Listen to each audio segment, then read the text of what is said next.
Today we are discussing Atcoder's beginner contest 393 and we are discussing the second problem of it, the B problem. So the problem statement is given here. The problem statement says that we are given a string S, alright. We need to find the number of places such that A.B.C is present in the string at even intervals. So what does it mean by even intervals? So we need to find the number of triplets. This is what it means. We need to find the number of triplets I, J and K such that all of these conditions are satisfied. Alright. So the first condition says that I should be less than K, J and J should be less than K. This is the first condition. The second condition states that the difference between J and I should be equal to the difference between K and J. And the third condition states that the first character should be A, the second character should be B and the third character should be C. Now let's take an example, you will understand it better. So let's say the string is double A, B, double C. Now if I take these three indices, right, I'm making an index 6. So let's say I stands here, let's say J stands here and let's say K stands here. So as you can see, these three indices are a valid string. Why? Because J minus I is equal to K minus J. Can I say it like this? That this condition is satisfied. How? 2 minus 0, right? 2 minus 0 is equal to 4 minus 2, right? 2 minus 0 is equal to 4 minus 2, right? So this is getting satisfied now. So this condition is satisfied.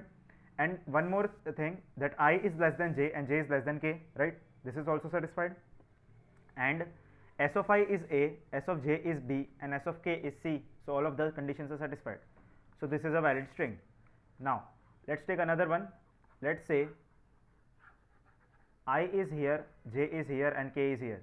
So this string A, B and C, this is also a valid string. Why?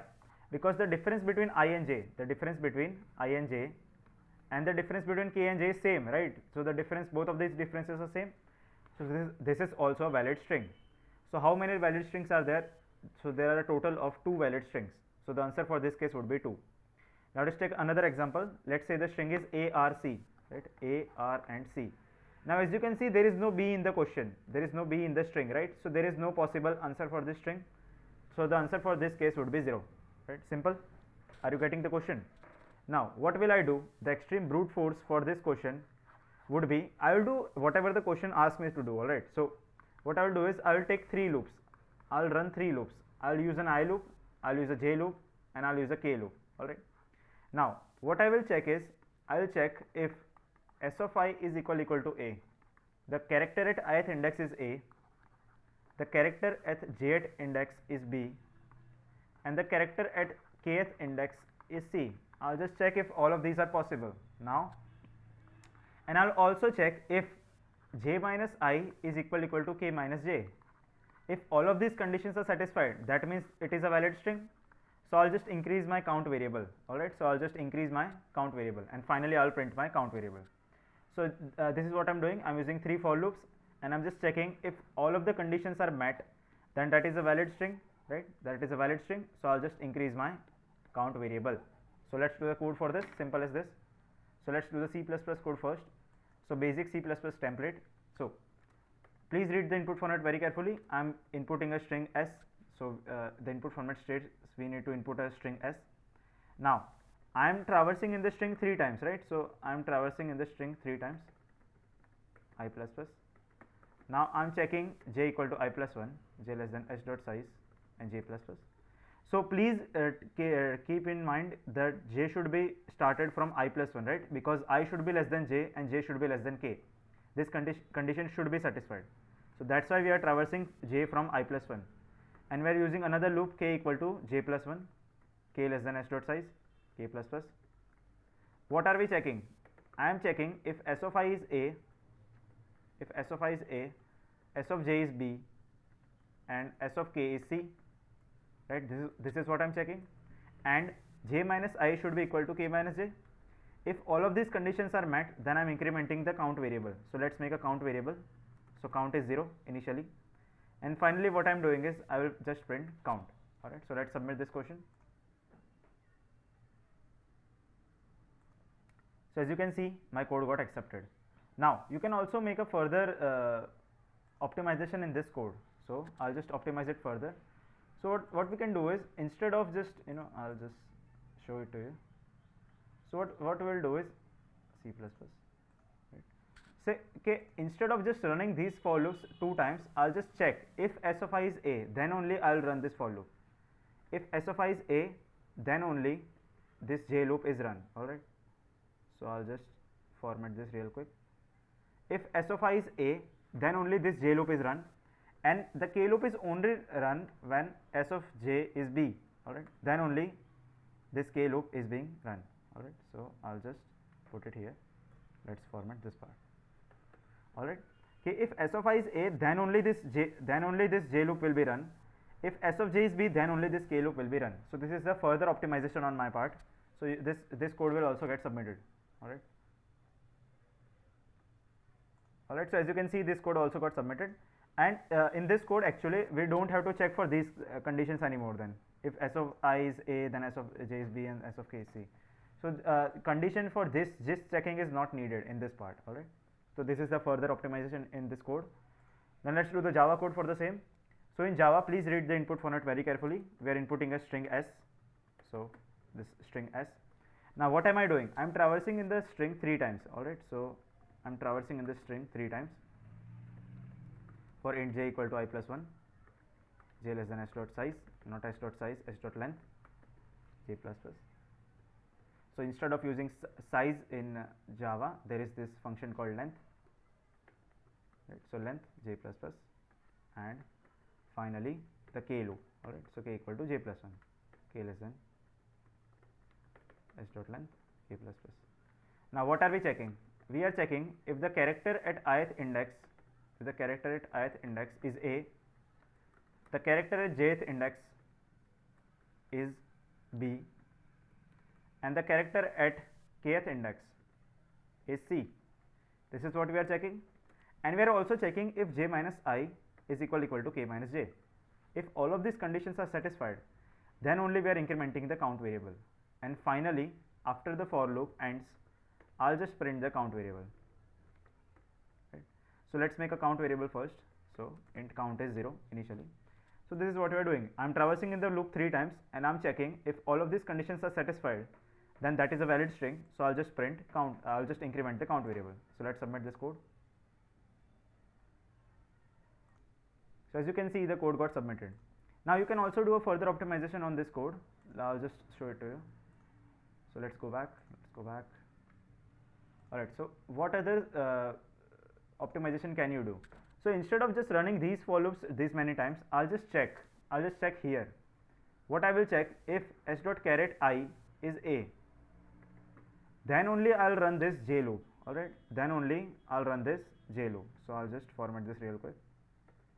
Okay, if s of I is a, then only this j loop is being run, and for the k loop I am checking if s dot caret j is b, then only this k loop will be run. Alright, then only this k loop will run. So in this case, this condition checking is not needed. Alright, so I'm just check if s dot caret k is c. So the condition for checking I and j is already done, right? So the condition for checking I and j is already done.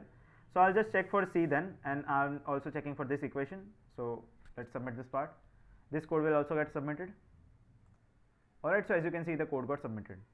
Now there is also an optimal solution for this question.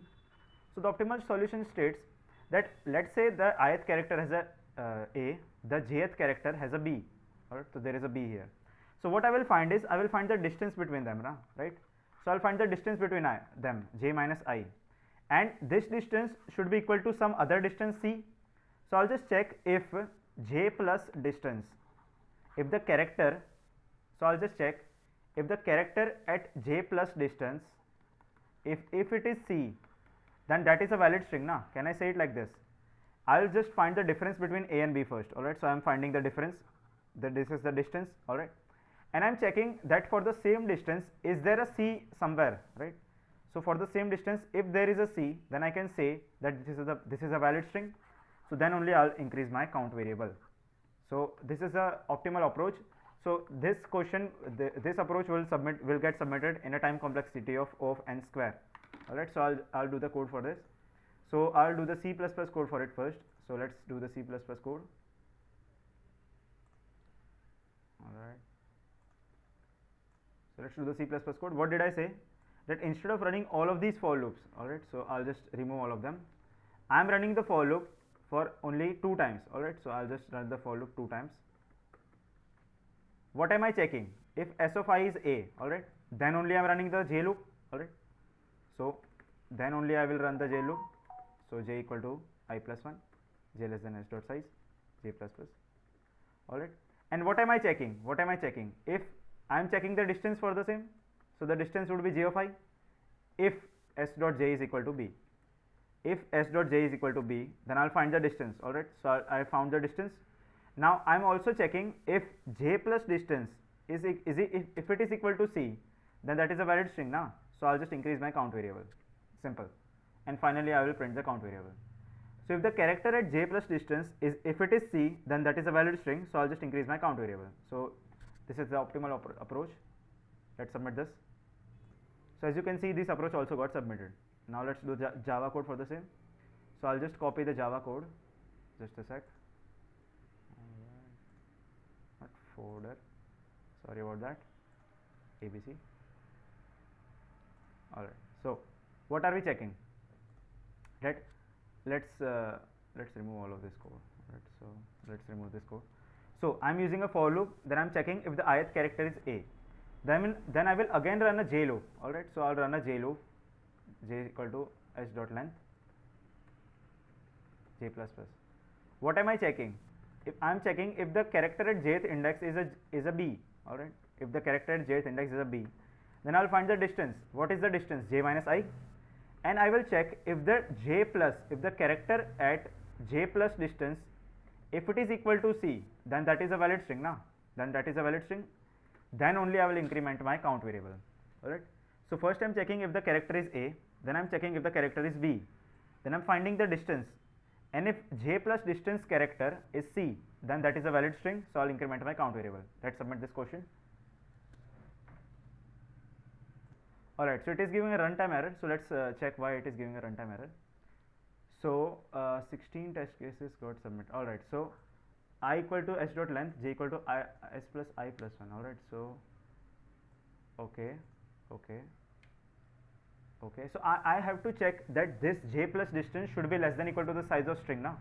So I just have to check for the same, that j plus distance should be less than equal to the size of the string. Alright, so I'll just quickly do this. Right, this is just simple optimization. Alright, so first I will check that j plus distance should be less than equal to s dot length. Then only I'll check if the character at j plus distance is c. Alright, because this condition has to be satisfied now. Alright, and alright, so let's submit this question. So as you can see, the approach got submitted. Now I'll explain it once again. Let's say there is an I, there is a at ith index, there is b at a jth index, and what I will do is I will find the distance between a and b. Alright, so I'll just find the difference between a and b, and I'll check for the same distance, is there a character c present somewhere. So if j plus distance, if there is a character at this index j plus distance, if it is equal to c, then that is a valid string now. So it is a valid string, so I'll just increase my count variable. Alright, so this is the simple approach. The time complexity of this approach would be O of n square, because we are just using 2 for loops. Alright, so we are using I loop and j loop. Alright, so that time complexity is O of n square. The space complexity for this approach is O of 1, because we are not using any other extra space. So I hope you learned a lot from this approach. Then I'll see you in the next video. Till then, keep learning. Take care. Bye bye.